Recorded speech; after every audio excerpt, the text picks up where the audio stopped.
Shalom, shalom frères et sœurs en Christ et bienvenue à la rhapsodie de ce mardi 13 juin 2023. Rhapsodie écrite par le pasteur Chris Oyakilome et la lecture vous est offerte par les vérités de l'évangile. Le thème d'aujourd'hui est « Ça commence avec la pensée ». Alléluia.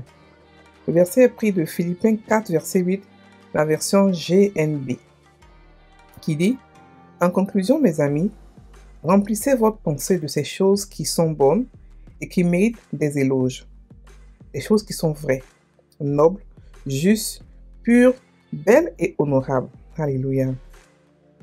La Bible dit, dans Ésaïe 26, verset 3, « À celui qui est ferme dans ses sentiments, tu assures la paix. La paix par qui se confie en toi. » Alléluia. Le mot hébreu traduit par paix est shalom. Il ne signifie pas seulement paix en termes de tranquillité. Il signifie aussi santé, prospérité et repos.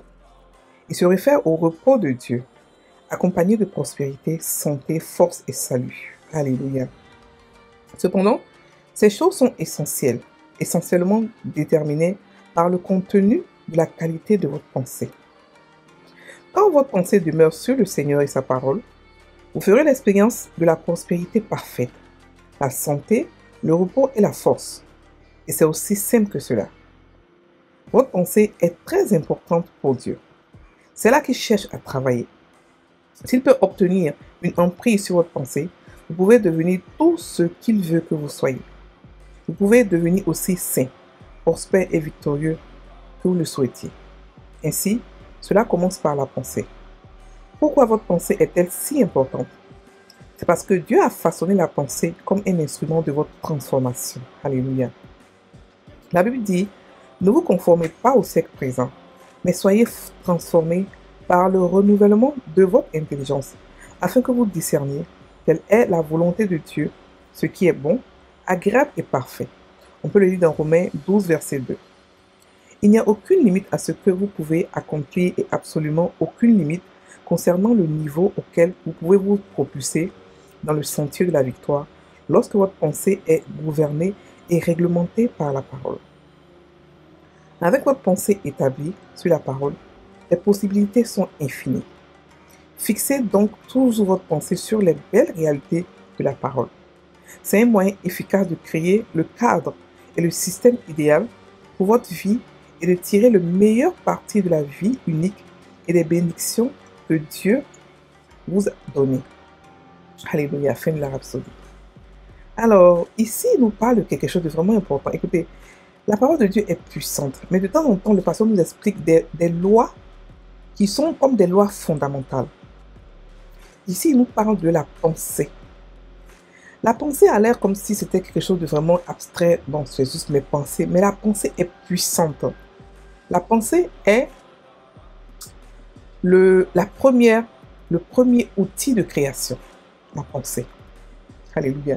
Ici, le pasteur nous explique la puissance de la pensée. Il nous explique que quand nos pensées nous assurent quoi? La paix. La Bible dit que tu assures la paix à celui qui se confie en toi. Ça veut dire que quand tes pensées sont tournées vers le Seigneur, quand tes pensées sont dans sa parole, quand tu médites sa parole tous les jours, tu es tout le temps de méditer la parole, tu as la paix. Et pas n'importe laquelle. La paix shalom. Le mot shalom signifie paix avec prospérité, avec santé, avec repos. Ça veut dire que c'est une paix qui est complète. C'est une paix dans tous les domaines de la vie. Et cela, c'est lorsque tes pensées sont sur la parole de Dieu. On va d'abord expliquer pourquoi. Parce que la méditation a 3 niveaux. Lorsqu'on parle de méditation, la méditation a 3 niveaux. Le premier niveau, c'est penser la parole, imaginer la parole, la visualiser. Le deuxième niveau, c'est la parler, la murmurer, la chuchoter. Le troisième niveau, c'est la crier, la hurler. Et la pensée te permet d'imaginer la parole. C'est-à-dire que c'est comme ça que commence la création. Alléluia. Quand tu penses des choses qui sont bonnes, tu parles ce qui est bon et tu crées ce qui est bon. On va dire que le début, toute source de création, toute source de tout ce qu'on voit sur la terre, ça a commencé par une pensée humaine. Tout ce que vous voyez sur la terre, tout ce que vous voyez, ce que vos yeux humains voient, a commencé par une pensée. Absolument tout. Donc, on peut voir par là comment est-ce que la pensée est puissante. Alléluia. Donc, c'est pour ça qu'il faudrait que nous puissions choisir quoi penser. Nous avons le pouvoir de choisir nos pensées, nous-mêmes. Et de mettre aussi dans nos pensées des protecteurs, des garde-fous, des gardiens, pour ne pas te laisser emporter par n'importe quelle pensée. Et ça, c'est le travail de la parole de Dieu. Alléluia. Nous devons cultiver une qualité de pensée. Cette qualité-là, c'est en pensant ce qui est bon, ce qui est agréable, ce qui est noble, ce qui est vrai, ce qui est pur. Et cela, c'est la parole de Dieu seul qui est comme ça. Il n'y a pas autre chose sur cette terre qui est aussi noble, aussi pure, aussi juste et aussi honorable que la parole de Dieu. Donc imaginez, si vous pensez tout le temps, pureté, honorabilité, sainteté, vous allez commencer à parler sur la sainteté, vous allez commencer à devenir une source de guérison, c'est-à-dire que devenir ce que vous pensez. La Bible dit que, le monde dit que ce que tu manges, c'est ce que tu es. La pensée est une manière de manger la parole de Dieu. Quand tu manges la parole de Dieu, tu deviens la parole de Dieu. Et étant né de la parole de Dieu, devenir la parole de Dieu pour nous, c'est naturel, c'est facile. Donc ce qu'on a à faire, c'est seulement manger la parole de Dieu. Alléluia. La pensée. Donc la pensée pour Dieu est très importante parce que c'est comme ça qu'il cherche pas forcément à nous contrôler. Non. Ne pensez pas en termes de contrôle. Ne pas que c'est pas possible tout le temps penser la parole de Dieu, tout le temps. Non. La parole de Dieu a tout ce que l'homme veut. Tout. Il n'y a rien qui cache devant la parole de Dieu. Il n'y a rien. Tout ce que l'homme veut est dans la parole de Dieu. C'est-à-dire que si vous voulez une voiture, des maisons, des enfants, tout est dans la parole de Dieu. Donc, penser la parole de Dieu est pour nous très bénéfique. Parce qu'elle nous permet de pouvoir avoir le shalom, la paix dans tous les domaines de notre vie. Elle nous permet d'être comblés partout. Absolument partout. Donc, si vous voulez être prospère, victorieux, si vous voulez devenir un vainqueur dans tout ce que vous faites, vous devez commencer à penser la parole de Dieu. Parce que c'est la pensée de la parole de Dieu qui façonne ce que vous êtes. C'est comme ça que la parole de Dieu nous demande de renouveler notre intelligence. Pourquoi? C'est nos pensées. Parce que lorsqu'on n'est pas chrétien, on pense comme les gens du monde. On a des forteresses, on a des pensées, on a des manières des mentalités qui sont graves, qui peuvent faire qu'on peut se laisser posséder à cause de notre manière de penser. Mais lorsqu'on devient chrétien, la manière de penser est là, pareil. Notre âme n'a pas été renouvelée, mais par contre, notre esprit a été renouvelé. Et parce qu'il a été renouvelé, on doit aussi renouveler notre âme, notre manière de penser. Sinon, si on pense comme avant, on sera frustré. On va se dire, mais c'est pas possible. La Bible dit que voici ce qu'on a. Pourquoi que dans ma vie, je ne vois pas cela? Parce que tes pensées n'ont pas été renouvelées. On doit changer de système de pensée. On doit télécharger la pensée de Dieu en nous. Et cela par la méditation.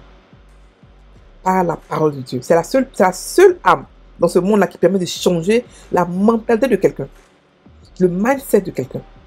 Donc c'est pour ça que la Bible nous dit de changer, de renouveler notre manière de penser par la parole de Dieu. Si on ne le fait pas, on va penser comme avant, on va avoir les mêmes résultats comme avant, comme si on n'est pas chrétien. On va penser maladie, on va avoir maladie. On va penser pauvreté, on va avoir la pauvreté. Alors que on doit être renouvelé par la parole de Dieu qui nous donne un autre système de pensée qui est différent de celui qu'on avait avant, qui nous maintenait dans la pauvreté, qui nous maintenait dans la maladie, qui nous maintenait dans la mort. Donc vous comprenez comment est-ce que la pensée est importante? Si vous pensez mort, vous allez avoir la mort. C'est-à-dire que vos pensées nos pensées est notre système de création. Quand nous pensons, nous créons. C'est le début de la création. Quand nous pensons, nous créons. Et quand on est rempli de cela, on parle. Et là, on parle, on crée. Pour créer, c'est facile, c'est parler. Quand Dieu a créé le monde, quand vous regardez la Genèse, il n'a fait que parler. Il n'a pas fait de grand. Il n'a pas fait de grand. Il a fait que parler. Il a parlé et il a créé. Et nous avons le même pouvoir qu'il a, la création. C'est pour cela que le diable ne peut rien créer. Lorsqu'il veut créer ce qu'il fait, il nous donne ses pensées à lui.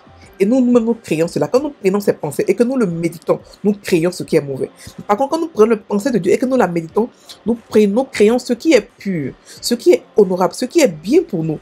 Donc, ça nous est bénéfique. Mais par contre, quand nous pensons les pensées du diable et que nous les créons, ça travaille contre nous. Vous voyez la différence? Donc, notre pensée doit être gouvernée et réglementée par la parole de Dieu. Donc, avec les pensées de la parole de Dieu, avec les pensées, les méditations de la parole de Dieu, rien ne nous est impossible. Rien ne nous est impossible. On a des possibilités infinies. J'ai dit que rien n'est trop grand, n'est trop puissant, n'est trop difficile pour nous. Non, parce qu'on pense comme Dieu. On agit comme Dieu. C'est une résultante, une résultante. Quand tu penses comme Dieu, tu agis comme lui, tout simplement. C'est pour ça que Jésus a dit que je vois faire mon Père, je copie. Quand on pense comme lui, on le voit. Parce que quand on pense, on visualise et on voit. Et Dieu nous donne lui-même sa propre vision. Et lorsqu'on voit, on copie, on agit. Quand on est rempli de la pensée, c'est pour ça que la méditation commence par la pensée. Tu penses d'abord la parole, tu l'imagines, tu la visualises, ensuite tu la parles et après tu la rugis. Et c'est comme ça que tu commences à être, ça commence à être pour toi maintenant réalité. Et c'est là maintenant que tu commences à vivre réellement ce dont la parole de Dieu parle. Alléluia. Donc, la pensée, c'est un moyen de créer ce que nous voulons voir, de créer le système idéal. La vie, on peut considérer qu'on peut tracer sa vie par sa pensée. Il y a quelqu'un qui a écrit pense et devient riche. Pourquoi? Parce qu'il a compris que le début de toute création est la pensée. Donc, si vous pensez mauvais, ne vous étonnez pas que les choses mauvaises viennent vers vous. Si vous pensez bien, vous allez forcément attirer les choses bonnes vers vous. C'est une loi, tout simplement. Ce que vous semez, vous récoltez. Quand tu penses les mauvaises choses, tu récoltes les mauvaises choses. Quand tu penses les bonnes choses, tu récoltes les choses bonnes aussi. Donc, frères et sœurs, on peut protéger ses pensées par la parole de Dieu. C'est son rôle. Lorsqu'on est ancré en elle, lorsqu'on la médite beaucoup, ou qu'on la médite, pardon, elle sort seule pour pouvoir protéger nos pensées. Donc, quand vous êtes quelque part, puis il y a une pensée bizarre qui vient, automatiquement la parole de Dieu se réveille et dit non, choisis tes pensées. Ça, tu refuses. Ça, tu ne penses pas. Voici ce que tu dois penser. Cette pensée, elle ne la prend pas. Donc, on peut trier ses pensées. On peut choisir ses pensées. On a ce pouvoir-là. Et quand on est dans la parole de Dieu et qu'on est soumis au Saint-Esprit, on a ce pouvoir de pouvoir le faire. Ça devient pour nous facile. N'oubliez pas que la parole de Dieu, n'oubliez pas que la vie chrétienne est une vie facile. Ce n'est pas une vie où on souffre pour faire des choses. Non, c'est une vie où on est libre, on a la liberté, mais c'est une liberté qui est agréable à vivre. On n'est pas contrôlé par quoi que ce soit. Donc, frères et sœurs, apprenons à penser ce qui est bon, penser ce qui est agréable, penser ce qui est pur, honorable et saint, pour créer aussi ce qui est bon, ce qui est agréable, ce qui est pur, ce qui est honorable, ce qui est saint. Alléluia. Donc, on va maintenant prendre la prière. Cher Père, ma pensée est fixée sur ta parole et sur les réalités transcendantes du royaume. Par conséquent, je marche dans la paix surnaturelle, avec prospérité, santé, force et salut. Mon esprit est inondé de pensées, de progrès et de possibilités. Et j'éprouve des niveaux supérieurs de gloire et de victoire. Au nom de Jésus. Amen. Frères et sœurs en Christ, passez une excellente journée. Soyez bénis.